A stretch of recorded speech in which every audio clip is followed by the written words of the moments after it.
Hello everyone, welcome to my YouTube channel. So our today's topic of discussion is integrated rate equations.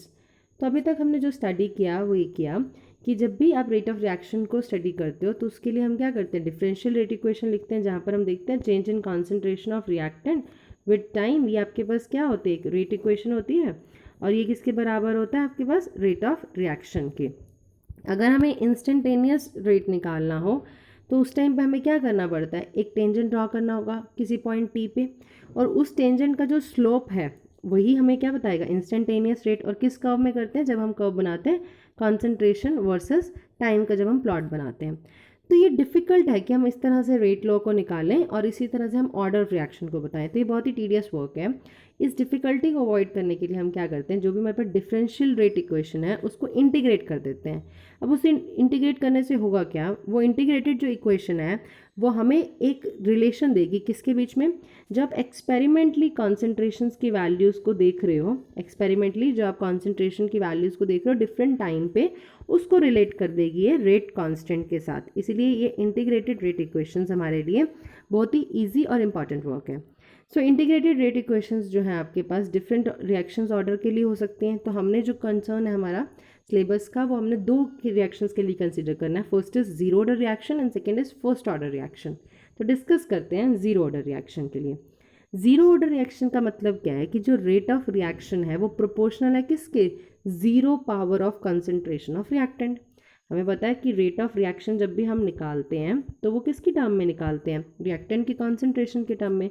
जब बात आ गई zero order, इसका मतलब वो reactant की जो कॉन्सेंट्रेशन है उसकी पावर जीरो के ही प्रोपोर्शनल होगी, क्योंकि ऑर्डर क्या बताता है, जो भी आपके पास रिएक्टेंट है उसकी जो पावर होगी। तो हम जीरो ऑर्डर को ये बोल सकते हैं कि जो रेट ऑफ रिएक्शन है वो प्रोपोर्शनल होगी किसके, zero power of concentration of reactant के। तो हमने एक रिएक्शन कंसीडर करी जहाँ पर रिएक्टेंट जो है प्रोडक्ट में कन्वर्ट हो रहा है।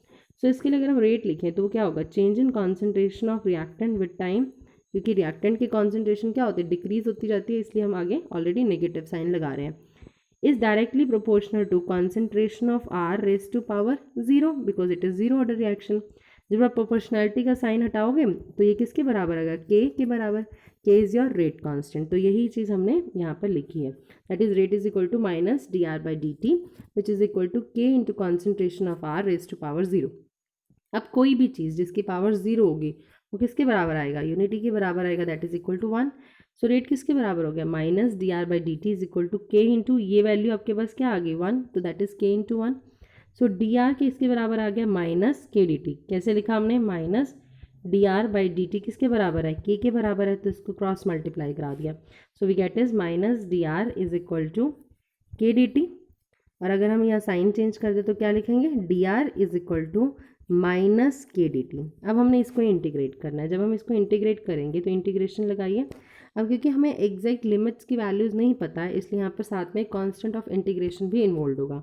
जब भी आप डी आर का इंटीग्रेशन करोगे तो हमें पता है डिफरेंशिएशन और इंटीग्रेशन आपस में अपोजिट है, तो ये कैंसिल हो जाएगा, बचेगा क्या, ये आर बचेगा, विच इज़ इक्वल टू के तो कांस्टेंट है, डी टी का इंटीग्रेशन कर रहे हो, ये आपके पास कैंसिल हो जाएगा। ऐसे कैंसिल करके दिखाना नहीं है, I am just showing you कि हम इंटीग्रेशन कर कैसे रहे हैं। तो ये आपके पास किसके बराबर आ जाएगा, टी, क्योंकि यहाँ पर हम प्रॉपर लिमिट्स नहीं यूज़ करें तो यहाँ कांस्टेंट ऑफ इंटीग्रेशन आएगा विच इज़ योर आई। तो हमारे पास इक्वेशन बन गई R is equal to minus K T plus I, जहाँ पर आई क्या है, कांस्टेंट ऑफ इंटीग्रेशन। अब हमें तो इस कांस्टेंट ऑफ इंटीग्रेशन की वैल्यू भी पता करनी है, वो कैसे करेंगे, हम मानते हैं जब time T is equal to zero था, दैट मीन्स रिएक्शन जो है स्टार्ट ही नहीं हुई थी, तो उस टाइम पे जो रिएक्टेंट की कॉन्सेंट्रेशन है वो किसके बराबर होगी, आर नॉट के बराबर होगी। बस इसी का यूज़ करके हमने आई की वैल्यू निकालनी है। तो time T is equal to zero put करो तो माइनस के इंटू जीरो, आर किसके बराबर आएगा, आर नॉट के, तो प्लस आपके पास क्या हो गया आई। तो ये जीरो से किसी चीज़ को मल्टीप्लाई करते हो तो वैल्यू जीरो आएगी, दैट मीन्स ये तो कट गया, तो आई किसके बराबर आ गया आपके पास, आर नॉट के। तो यही हमने यहाँ पर लिखा है। तो आपके पास क्या हुआ, जब आपने वैल्यूज़ को सब्सटीट्यूट किया तो इक्वेशन जो है 4.5 वो क्या बन गई, R is equal to minus K T plus R not, क्योंकि आई की वैल्यू अब हम किसके बराबर निकाल चुके हैं, आर नॉट के बराबर निकाल चुके हैं। क्लियर। अब इस इक्वेशन को अगर हम स्ट्रेट लाइन इक्वेशन से कंसीडर करें तो हमारे पास क्या था, देखिए इक्वेशन हमारे पास क्या आई थी, R is equal to minus K T plus R naught. लिखते हैं R is equal to minus K T plus R naught. Straight line equation से कंसीडर करते हैं। देखिए y हो गया इज इक्वल टू, कि माइनस है तो minus M X plus C, इसका मतलब y एक्सेस पे क्या आएगा, कॉन्सेंट्रेशन ऑफ r, आपके पास x एक्सेस पे क्या आएगा, टाइम, स्लोप क्या है आपके पास k, जो कि डिक्रीजिंग स्लोप होगा क्योंकि नेगेटिव साइन आ रहा है, और इंटरसेप्ट कितनी आएगी r नॉट। तो यही हमने इसका स्ट्रेट लाइन का ग्राफ ड्रॉ किया है। यहाँ पे आपके पास concentration of r versus time का ग्राफ हो गया, क्योंकि स्लोप जो है डिक्रीजिंग स्लोप है, नेगेटिव आपके पास साइन आ रहा था, और ये इंटरसेप्ट जो है किसके बराबर आएगी, आपके पास r नॉट के बराबर आएगी। अब हम अगर यहाँ से रेट कांस्टेंट की वैल्यू निकालें तो वो क्या निकलेगी, देखिए r is equal to minus K T plus r not.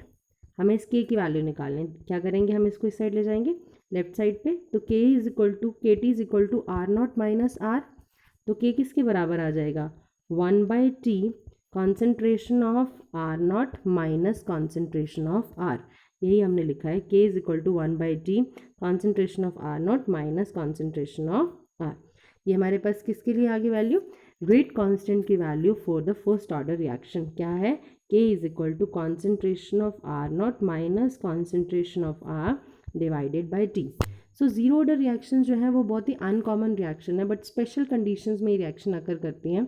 अब क्या क्या एग्जांपल्स हो सकते हैं वो आपको याद रखने हैं, कुछ एंजाइम कैटेलाइज्ड रिएक्शन, और वो रिएक्शंस जो कि आपके पास मेटल सरफेस पे हो रही हैं, ये जीरो ऑर्डर रिएक्शंस के एग्जांपल हैं। तो एक एग्जांपल और देखते हैं, डिकम्पोजिशन ऑफ गैसेज अमोनिया। जब आपने गैसेज अमोनिया का डिकम्पोजिशन करना, डिकम्पोजिशन मतलब कोई चीज़ टूट रही है, अब किस पे कर रहे हो आप, हॉट प्लैटिनम सरफेस पे कर रहे हो, platinum is again a metal, वो जीरो ऑर्डर रिएक्शन है, कब, जब आप हाई प्रेशर की बात कर रहे हो।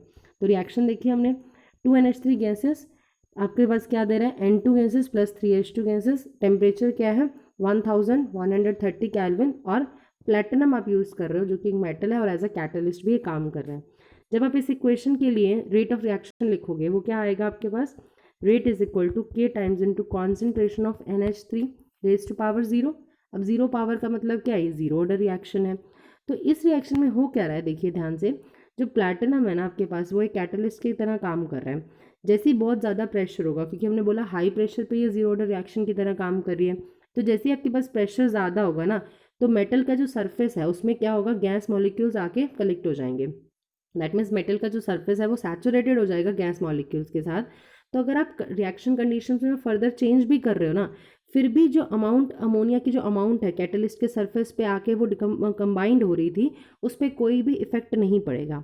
तो आपने रिएक्शन कंडीशंस को चेंज किया, तब भी अमोनिया की जो अमाउंट है प्लैटिनम के सरफेस पे आने के लिए, उस पर कोई इफेक्ट नहीं पड़ेगा। इस वजह से जो रेट ऑफ रिएक्शन है फर्दर क्या होगा, इंडिपेंडेंट हो जाएगी कॉन्सेंट्रेशन से। इसलिए हमने ये चीज़ बोली हाई प्रेशर पे। हाई प्रेशर पे क्यों हो रहा है, क्योंकि हाई प्रेशर पे क्या होगा, जो मेटल का सरफेस है उसमें गैस मॉलिक्यूल्स जो है कि सैचुरेट हो जाएंगे, और उसी वजह से आपके पास जो है कंडीशंस चेंज करने पे कोई भी इफेक्ट नहीं हो रहा। अगर आप लो प्रेशर की बात कर रहे हो तो ऐसा नहीं होगा। इसलिए जो डिकम्पोजिशन है आपके पास गैसेस अमोनिया का प्लैटिनम के सरफेस पे, वो एक जीरो ऑर्डर रिएक्शन है, कब, जब आप हाई प्रेशर की बात कर रहे हो। और क्या एग्जांपल हो सकते हैं इसके, जब थर्मल डिकम्पोजिशन हो रहा है HI का गोल्ड सरफेस पे, ये भी एक एग्जांपल है किसका, जीरो ऑर्डर रिएक्शन का। तो हमने कुछ एग्जांपल्स पढ़े, पहला क्या था, कुछ एंजाइम कैटेलाइज्ड रिएक्शंस जो है आपके पास, वो इसका एग्जांपल हो सकती है। ये कुछ रिएक्शन जो मेटल के सरफेस पे हैं, जिसमें हमने देखा डिकम्पोजिशन जो गैसेज अमोनिया का है प्लैटिनम के सरफेस पे, और फिर हमने देखा कि जो डिकम्पोजिशन है थर्मल डिकम्पोजिशन HI का गोल्ड सरफेस पे, ये सारे किसके एग्जाम्पल हैं, जीरो ऑर्डर रिएक्शन के एग्जाम्पल्स हैं। अब हम डिस्कस करते हैं फर्स्ट ऑर्डर रिएक्शन। अब फर्स्ट ऑर्डर रिएक्शन का मतलब क्या होगा, जो रेट ऑफ रिएक्शन है वो किसके प्रोपोर्शनल होगा, कॉन्सेंट्रेशन ऑफ रिएक्टेंट, उसकी पावर क्या होगी 1। क्लियर। सो आपके पास एक रिएक्शन लिखी, रिएक्टेंट से प्रोडक्ट बन रहा है आपके पास, रेट क्या आ गया again, minus dr/dt is directly proportional to concentration of reactant raise to the power 1। तो जैसे आप प्रोपोर्शनैलिटी को हटाओगे, कांस्टेंट आएगा which is your rate constant, so minus dr/dt is equal to k into concentration of r। तो इसको अगर हम लिखते हैं इक्वेशन को, तो कैसे लिखेंगे, dr minus dr/dt is equal to k into r। अब r वाली टर्म्स एक साइड कर लेते हैं, तो क्या बनेगा, dr/r is equal to minus k/dt। अब हमने क्या करना है, इसको इंटीग्रेट करना है। तो इंटीग्रेशन करने पे क्या होगा आपके पास, ध्यान से देखिएगा, 1/r, जब भी आपके पास कुछ भी ऐसी टर्म हो 1/r, l आपके पास dr हो गया, तो इसका जो इंटीग्रेशन होता है वो होता है ln r। ये ध्यान रखिएगा, इंपॉर्टेंट है।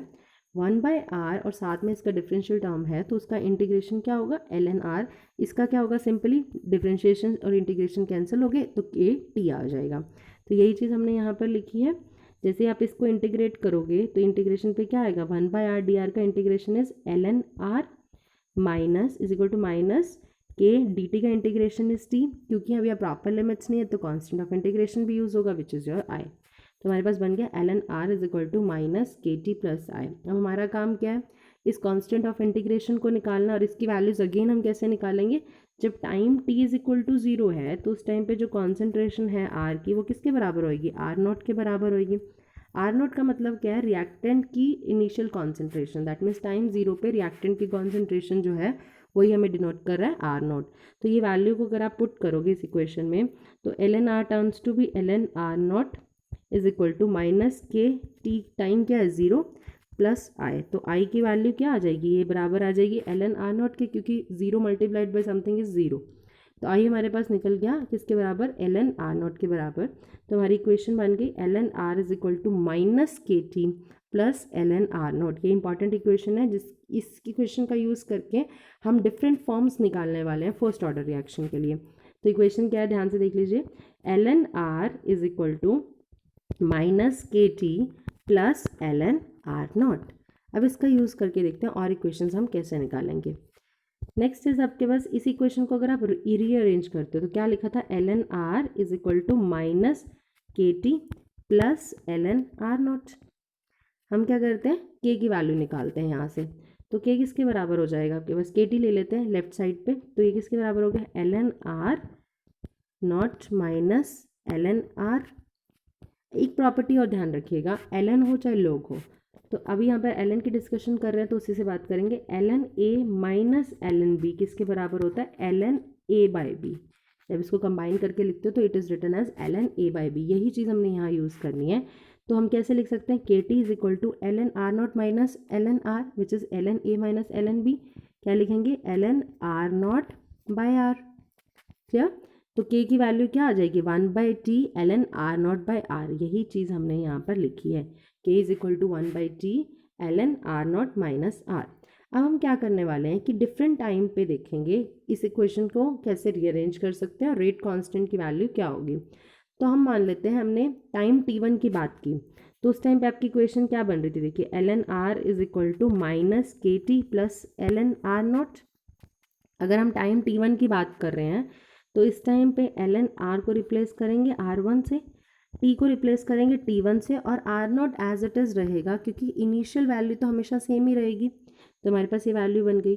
अगर हम टाइम t2 माने तो उस टाइम पे क्या होगा, ln r2 is equal to minus K T two plus ln r0। हमने क्या बोला कि टाइम t1 और t2 पे हमने इस इक्वेशंस को डिफरेंट फॉर्म्स देख ली इसकी।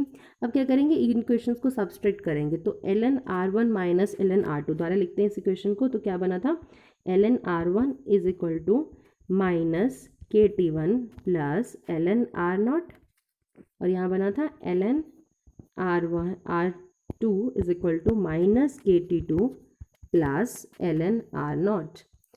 जब आप इक्वेशन 1, ये मान लीजिए इक्वेशन नंबर 1 है, इक्वेशन 1 और ये इक्वेशन 2 होगी, तो when we subtract equation 1 minus equation 2 तो क्या बनेगा, ln r1 minus ln r2 is equal to minus K T T one, और माइनस माइनस क्या होता है, प्लस होता है, तो क्या बनेगा minus K T one plus K T to, और ये आपके पास दोनों चीज़ माइनस में आएगी विच is ln r0 minus ln r0, same है, कैंसिल हो जाएंगे। अब इसको अगर हम फिर से रीअरेंज करें तो क्या बनेगा हमारे पास, ln r1 minus ln r2 is equal to minus K T one plus K T two. अगर आप k कॉमन लेते हो तो यहाँ से क्या बनेगा, t2 माइनस t1 बनेगा, और यहाँ पर ln a minus ln b है अगेन, तो क्या बनेगा ln a by b which is ln r1 by r2 is equal to किसके बराबर आ गया आपके पास, k into t2 minus t1। Again हम इसको कैसे लिख सकते हैं, हमने लिखा ln r1 by r2 is equal to k into t2 minus t1। अब यहाँ से अगर हम k की वैल्यू की बात करें तो वो क्या आएगा, 1/t2 minus t1 into ln r1 by r2। ये इक्वेशंस कब यूज़ होगी आपके पास, जब डिफरेंट टाइम इंटरवल्स की बात की होगी। सपोज करो कोई रिएक्शन है वो स्टार्ट हो रही है 0 सेकेंड से और 60 सेकेंड्स के बाद आपके पास कुछ कॉन्सेंट्रेशन की वैल्यू आ रही है, उस टाइम पे आप इस इक्वेशन का यूज़ करोगे। जब आपके पास 2 टाइम की बात करी होगी, उस टाइम पे रेट कांस्टेंट निकालना होगा, तो वी यूज़ दिस इक्वेशन। अब अगेन हम एक और कैसे रीअरेंज कर सकते हैं अपनी इक्वेशन को, वो भी देखते हैं। हमने लिखा ln r is equal to minus K T plus ln r naught. हम इसको और किस तरह से लिखें, ln r minus ln r naught लिख सकते हैं ऐसे। हमने क्या किया, ये राइट साइड वाली जो ln वाली टर्म है वो लेफ्ट साइड ले गई, तो माइनस में हो जाएगा, is equal to minus K T. So ln a minus ln b किसके बराबर हो गया, ln r by r not is equal to minus K T. ये चीज़ हमने यहाँ मेंशन की है, which is ln r by r not is equal to आपके पास किसके बराबर आएगा, माइनस के टी। यहाँ इक्वेशन को दोबारा लिखते हैं, ln r by r not is equal to minus K T. अब हमने ना इसको ln को कैंसिल करना है, तो क्या करेंगे, एंटी लॉग ले लेंगे। जैसे हम इसका एंटी लॉग लेंगे ना, तो ये ln कैंसिल हो जाएगा। और ये एक चीज़ ध्यान रखिएगा, जब भी ln की बात करो ना, वो बेस e होता है, और जब भी आप लॉग की बात करते हो वो बेस 10 होता है।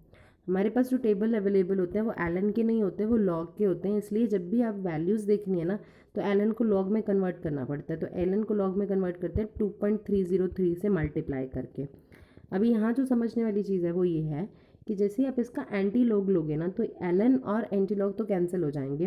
अब ये जो बेस e है ना, ये वाली वैल्यू जो राइट साइड पे, ये e की पावर में चली जाएगी। जैसे कि हमने लिखा ln r by r not is equal to minus K T. तो जैसे ही आपने इसका एंटी लॉग लिया, उस टाइम पे क्या बन जाएगा, r by r not is equal to E raise to power minus K T.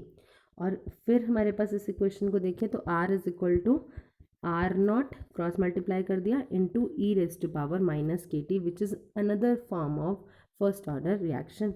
Here it is written as r is equal to r naught into E raise to power minus K T. अब हम क्या करने वाले हैं, graphs को draw करने वाले हैं। एक तो हम ग्राफ ड्रॉ करेंगे इक्वेशन 4.9 का यूज़ करके। इक्वेशन 4.9 क्या है हमारे पास, ln r is equal to minus K T plus ln r naught. इस ग्राफ को आगे डिस्कस करते हैं। एक और जो ग्राफ डिस्कस करने वाले हैं उसकी एक बार इक्वेशन डराइव करते हैं। तो हमने देखा कि जो फर्स्ट ऑर्डर रिएक्शन है उसको कुछ इस तरह से भी लिख सकते हो। देखिए इसको अगेन यूज़ करते हैं हम, ln r is equal to minus K T plus ln r naught. सारी जगह हमारे पास यही इक्वेशन यूज़ हो रही है, इससे ही हम डिफरेंट फॉर्म्स जो है वो निकाल रहे हैं। और इसको हम कैसे लिख सकते हैं, के टी अगर आप इस तरफ ले जाइए तो ये क्या बनेगा आपके पास, ln r not by r। और अगर हमें k की वैल्यू की बात करनी है तो k हो गया 1/t इंटू, अगर हम इसको ln को लॉग में कन्वर्ट करना चाहते हैं तो क्या करेंगे, 2.303 से मल्टीप्लाई कर देंगे। So 2.303 into log of r not by r। ये मेन इक्वेशन है। एक इक्वेशन ये वाली यूज़ होगी आपके पास मेजर, और एक इक्वेशन ये वाली यूज़ होगी। और इन दोनों इक्वेशंस की हेल्प से हम ग्राफ्स भी ड्रॉ करने वाले हैं अभी, और न्यूमेरिकल में भी काम आएंगे। तो हमारे पास इक्वेशन क्या बन गई, k is equal to 2.303 divided by t into log of r not by r। ये इक्वेशन यहाँ में मेंशन की है, k is equal to 2.303 divided by t log of r not by r। अब ग्राफ कैसे हम ड्रॉ करेंगे, आप एक टर्म यहाँ इस साइड रख लीजिए, बाकी सारा क्रॉस मल्टीप्लाई कर दीजिए। क्या बनेगा, log of r not by r is equal to, जैसे आप क्रॉस मल्टीप्लाई करेंगे तो के टी डिवाइडेड बाई 2.303। अगर आप इसको स्ट्रेट लाइन इक्वेशन से कंसीडर करें तो क्या होगा, y is equal to M X वाली फॉर्म है, क्योंकि इंटरसेप्ट तो कोई है नहीं, प्लस में कुछ है नहीं, तो इंटरसेप्ट तो जीरो हो गया। तो it is of the form of y is equal to M X, जहाँ पे y एक्सेस पे क्या आएगा, log r not by r। Slope क्या है इसकी, k बाई 2.303, और x एक्सिस पे क्या आने वाला है, t।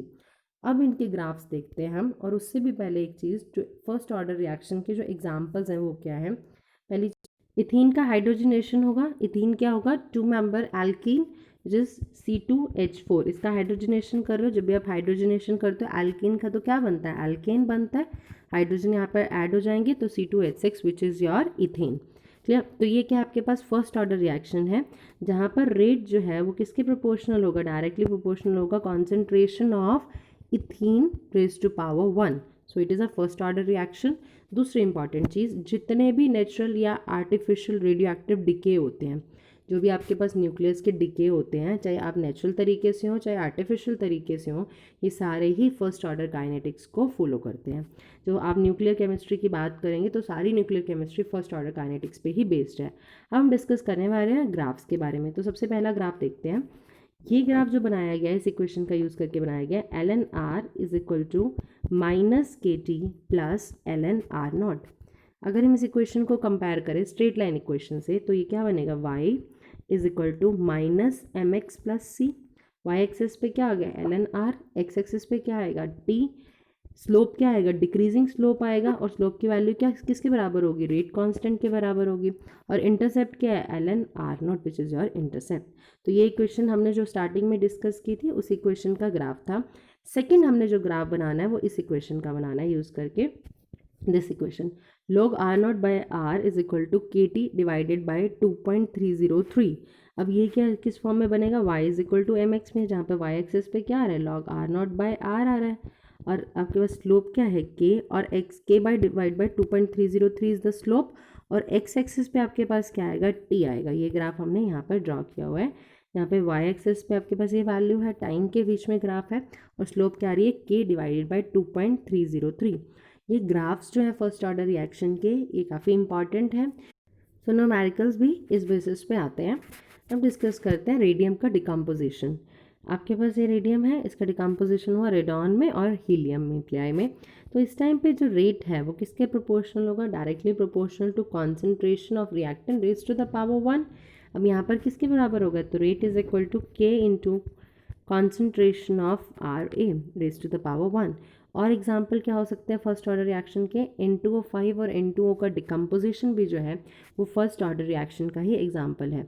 अब इन चीज़ों को ध्यान रखना बहुत ज़रूरी है कि कौन कौन से एग्जाम्पल जो है वो फर्स्ट ऑर्डर रिएक्शन में आ रहे हैं और जीरो ऑर्डर रिएक्शन में आ रहे हैं। CBSE के पॉइंट ऑफ व्यू से भी है, जब आपके पास असर्शन रीजनिंग का क्वेश्चन आ सकते हैं।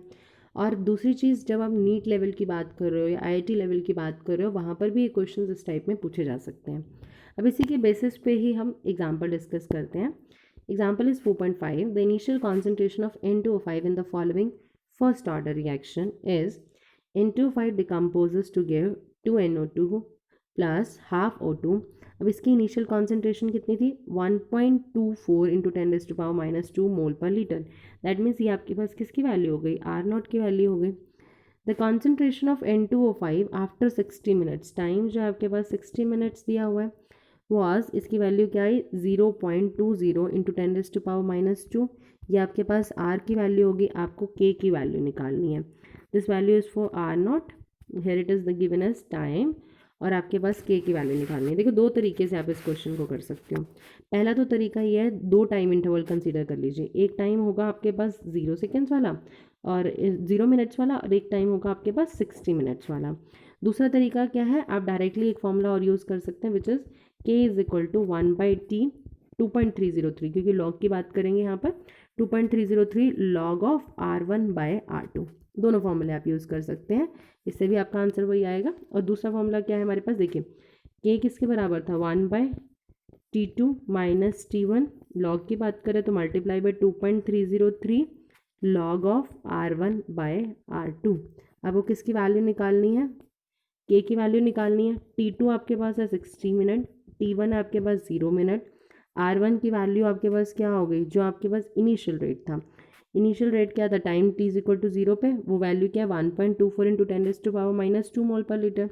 और R2 क्या है, after some time, that is after 60 minutes जो आपके पास वैल्यू होगी वो R2 में आएगी। और यहाँ से आप इजीली इसका आंसर निकाल सकते हैं। अभी लॉग की वैल्यू सॉल्व करना आपको समझ आ गया होगा। इससे लास्ट वीडियो में हमने डिस्कस किया है कि लॉग और एंटी लॉग की वैल्यूज़ को आप कैसे निकालते हो। अगर आपने वो वीडियो नहीं देखी है तो उसका लिंक मैं आपको नीचे डिस्क्रिप्शन बॉक्स में दे दूँगी। अब कंसीडर करते हैं आपके पास फर्स्ट ऑर्डर रिएक्शन है। अब यहाँ पर गैस फेज की बात कर रहे हैं, दैट मीन्स जब आपके पास गैसेज इन्वॉल्व हो रही हैं, उस टाइम पे हम कॉन्सेंट्रेशन की बात तो नहीं करते, उस टाइम पे हम प्रेशर की बात करते हैं। तो अब वहाँ पर फर्स्ट ऑर्डर रिएक्शन की जो फॉर्म है वो क्या होगी, या उस केस में जो रेट कांस्टेंट है उसकी वैल्यू क्या होगी। तो सपोज करते हैं हमने एक first order gas phase reaction consider की, जहाँ पर ए से आपके पास B+C बन रहा है और सारों के जो फेज़ हैं वो गैसेस फेज़ हैं। सो पी आई हम मान के चलते हैं इनिशियल प्रेशर है ए का, और पी टोटल जो है वो टोटल प्रेशर है सभी का, ए प्लस बी प्लस सी का जो टोटल प्रेशर है वो पी टोटल है, और पी आई क्या है, सिर्फ इनिशियल प्रेशर है जो ए का है। तो इसके लिए इंटीग्रेटेड रेट इक्वेशन हम कैसे ड्राइव कर सकते हैं, उसकी सबसे पहली चीज़ देखिए, पी टोटल किसके बराबर होगा, pressure of A plus pressure of B plus pressure of C. Clear. अब हम ये मान के चलते हैं कि जो आपके पास ए बी सी है हम इन्वॉल्व हो रहे हैं, तो हर एक का जो प्रेशर की बात करेंगे वो पार्शियल प्रेशर की फॉर्म लिखेंगे। तो पी ए जो है आपके पास पार्शियल प्रेशर है ए का, पी बी जो है आपके पास पार्शियल प्रेशर है बी का, और पी सी जो है वो पार्शियल प्रेशर सी का है। अब जो डिक्रीमेंट या इंक्रीमेंट हो रहा है वो एक्स हो रहा है, और क्योंकि प्रेशर की बात करें तो यूनिट हम एटमॉस्फेयर लेके चल रहे हैं।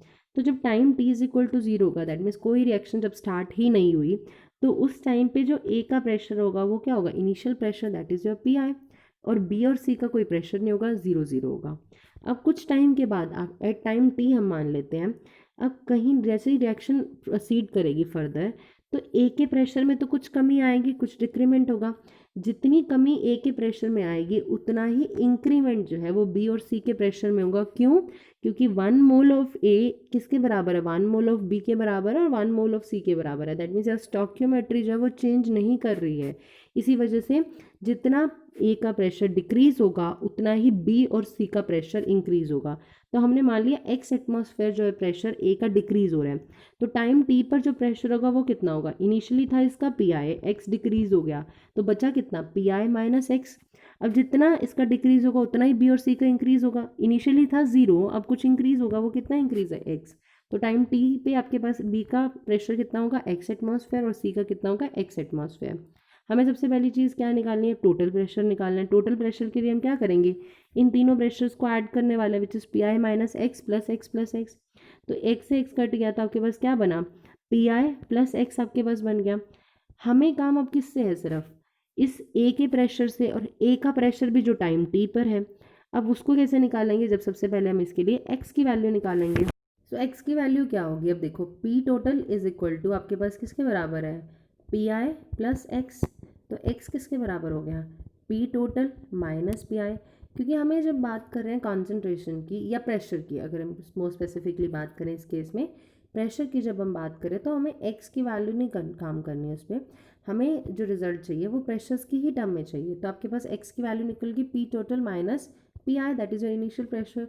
तो टाइम t पे जो a का प्रेशर होगा वो कितना होगा, देखिए पी आई माइनस एक्स था, x की वैल्यू हमने क्या निकाली, p total minus P I निकाला।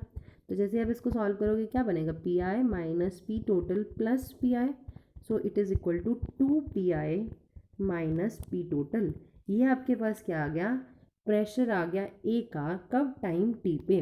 तो अब इसको सब्सटीट्यूट करते हैं, जो रेट कांस्टेंट हम निकालते थे कॉन्सेंट्रेशन की टर्म में, अब यहाँ पर हम क्या इसमें लिखेंगे, प्रेशर की टर्म में। तो वो किसके बराबर होगा, K is equal to 2.303 divided by T into log of, हम क्या करते थे, इनिशियल कॉन्सेंट्रेशन, यहाँ पर क्या आएगा, इनिशियल प्रेशर, और इनिशियल प्रेशर कितना है आपके पास, P I, divided by pressure after time T. After time T पे जो प्रेशर है वो कितना आ गया, 2 PI माइनस पी टी। सो ये आपके पास क्या होगा, रेट कांस्टेंट होगा फॉर फर्स्ट ऑर्डर रिएक्शन, जब हम किस में कंसीडर कर रहे हैं, गैसेस फेज की बात कर रहे हैं, और वहाँ पर हम कॉन्सेंट्रेशन की जगह क्या यूज़ कर रहे हैं, पार्शियल प्रेशर्स का यूज़ कर रहे हैं। अब इसी के बेसिस पे एक न्यूमेरिकल करते हैं, जिससे आपको कॉन्सेप्ट और क्लियर होगा। Which is example 4.6. The following data were obtained during the first order thermal decomposition of N2O5 at a constant volume. क्या है equation, 2N2O5 gives 2N2O4 plus O2 gases. Time दिया हुआ है और टोटल प्रेशर दिया हुआ है। जब टाइम 0 सेकेंड्स था उस टाइम पे जो टोटल प्रेशर था वो 0.5 था। जब टाइम 100 सेकेंड्स हो गया उस टाइम पे आपके पास जो टोटल प्रेशर है वो 0.512 है। आपने रेट कांस्टेंट निकालना है। अब देखिए हम इसको प्रोसीड कैसे करेंगे। सबसे पहले जो हमें इक्वेशन दी हुई है उसको कंसीडर करते हैं। क्या दिया हुआ है, 2N2O5 gives 2N2O4 plus O2। ये आपके पास यहाँ पर एरो आएगा और यहाँ पर बीच में प्लस का साइन आएगा। इसका मतलब आपके पास जो इनिशियल प्रेशर है वो कितना है, initial pressure that is time t is equal to 0 पे जो प्रेशर है वो कितना होगा, टोटल प्रेशर और इनिशियल प्रेशर रिएक्टेंट का वो सेम ही होगा, क्योंकि जब रिएक्शन स्टार्ट ही नहीं हुई तब प्रोडक्ट्स तो बने ही नहीं होंगे ना।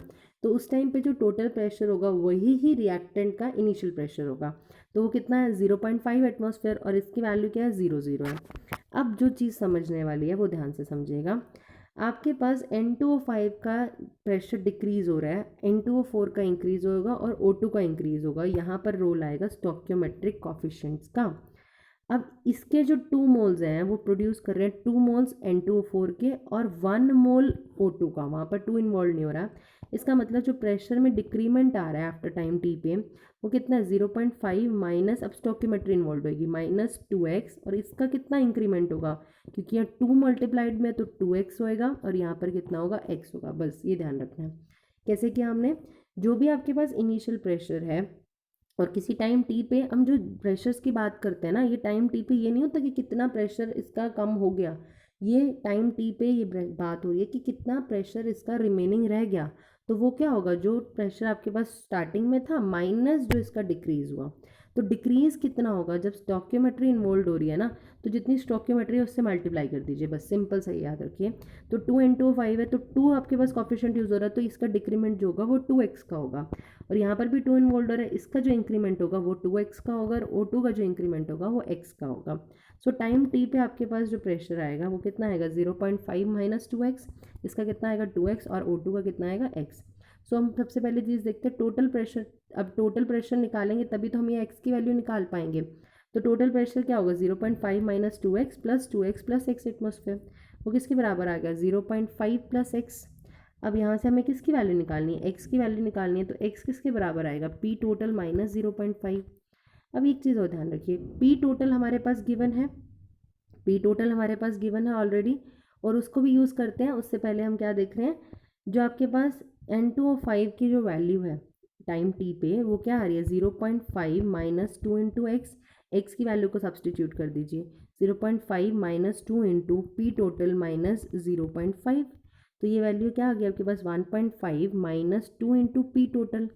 अब टाइम 100 सेकेंड्स की जब आप बात कर रहे हो उस टाइम पे जो प्रेशर है वो कितना है, पी टोटल जो है वो कितना है 0.512, तो यही वैल्यू को आपने इसमें सब्सटीट्यूट करना है। तो दैट मीन्स इक्वेशन जो बनेगी वो 1.5 माइनस 2 इंटू 0.512 ही बनेगी, क्योंकि जो ये टाइम टी था ये हमारी कंडीशन में दिया हुआ है कि 100 सेकेंड्स के बाद की बात करो, तो जो टाइम टी था वो 100 सेकेंड था और उस टाइम पे जो टोटल प्रेशर है वो कितना है 0.512। तो यहाँ से हम इसको सॉल्व करेंगे तो हमारे पास क्या आएगा, प्रेशर जो है N2O5 का वो कितना आ गया 1.5 minus 2 into 0.512 which is 0.476 atmosphere. अब इक्वेशन हमने यूज़ करनी है which is your 4.16, that is this equation.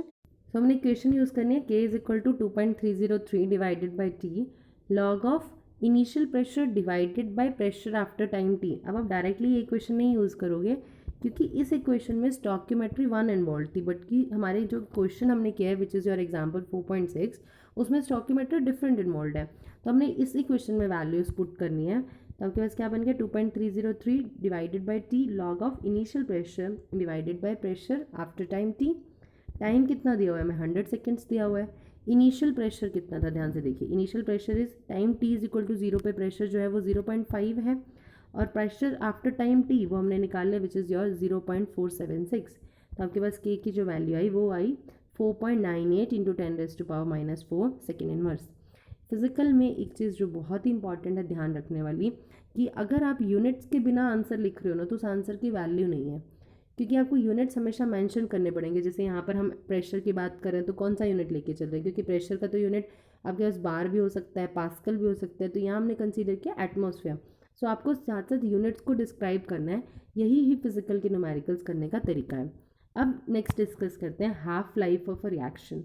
Half life of reaction का मतलब क्या है, वो टाइम पीरियड जहाँ पर रिएक्टेंट की जो कॉन्सेंट्रेशन है वो इनिशियल कॉन्सेंट्रेशन की हाफ हो रही है। वो टाइम पीरियड जहाँ पर रिएक्टेंट की जो कॉन्सेंट्रेशन है जो उसकी इनिशियल कॉन्सेंट्रेशन थी उसकी हाफ हो रही है, उसी टाइम पीरियड को हम बोलते हैं हाफ लाइफ और इसको डिनोट करते हैं टी हाफ से।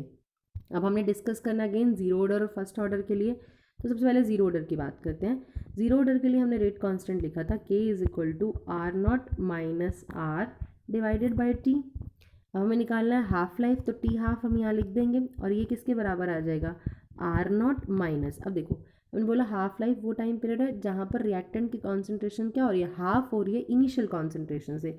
इसका मतलब जो आर की वैल्यू है वो किसके बराबर आएगी are not by 2।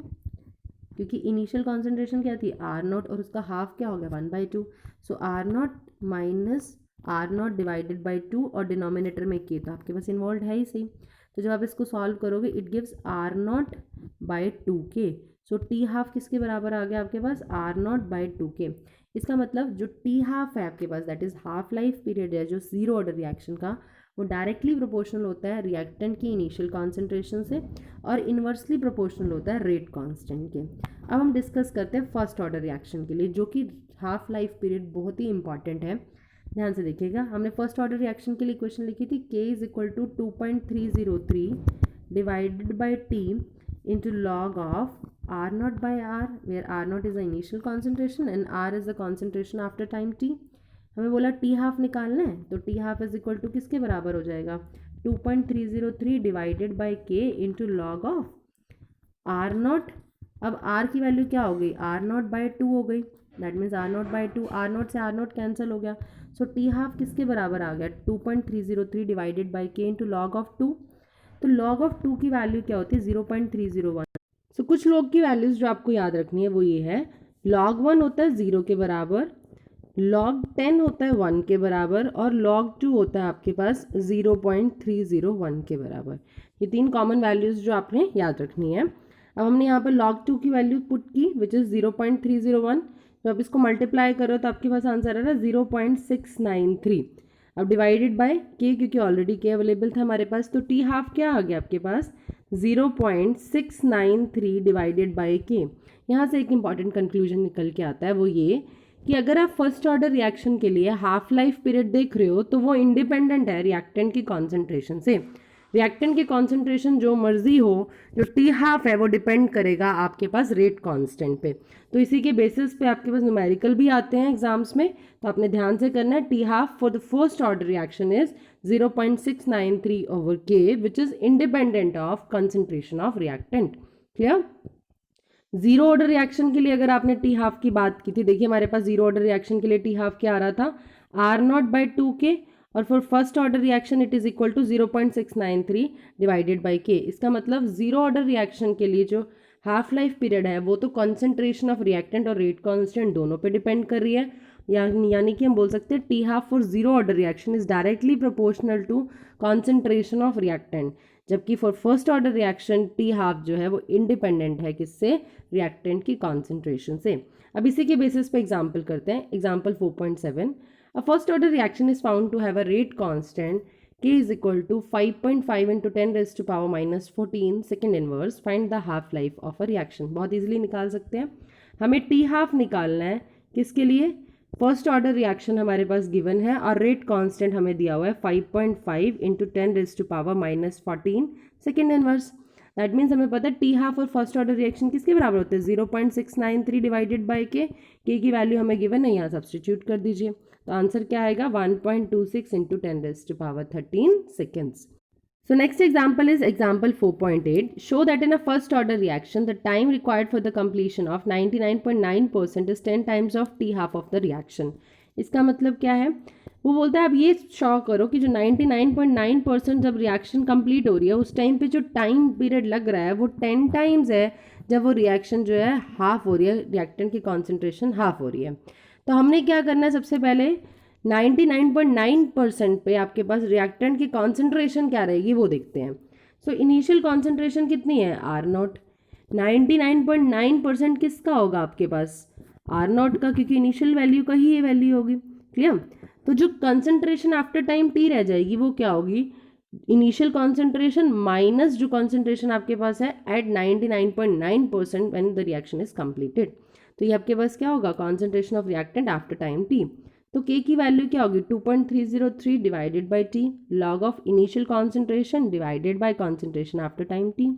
Initial concentration हमारे पास R0 है, टाइम T पे जो कॉन्सेंट्रेशन रिमेनिंग है which is equal to R0 minus 0.999 of R0। तो जब आप इसको सॉल्व कर रहे हो तो ये क्या वैल्यू आएगी, यहाँ से वैल्यू आएगी R0 divided by 10 raise to power 3 minus 3 into R0, साथ में क्या लगा हुआ है लॉग लगा हुआ है। तो R0 से R0 कैंसिल हो जाएगा, जब आप इसको लेके जाओगे ऊपर तो ये पावर क्या बन जाएगी positive which is equal to 10 raise to power 3।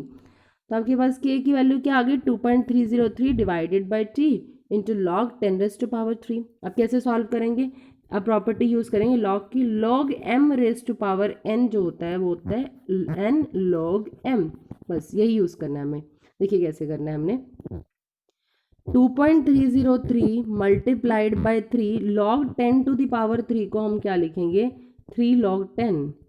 तो log 10 की वैल्यू अभी हमने देखी क्या होती है 1 के बराबर है, तो 2.303 multiplied by 3 divided by T आपके पास आएगा which is equal to 6.909 divided by T, हमें तो टाइम ही निकालना है, तो क्या आएगा time is equal to 6.909 divided by K, ये चीज़ हमने यहाँ लिखी है।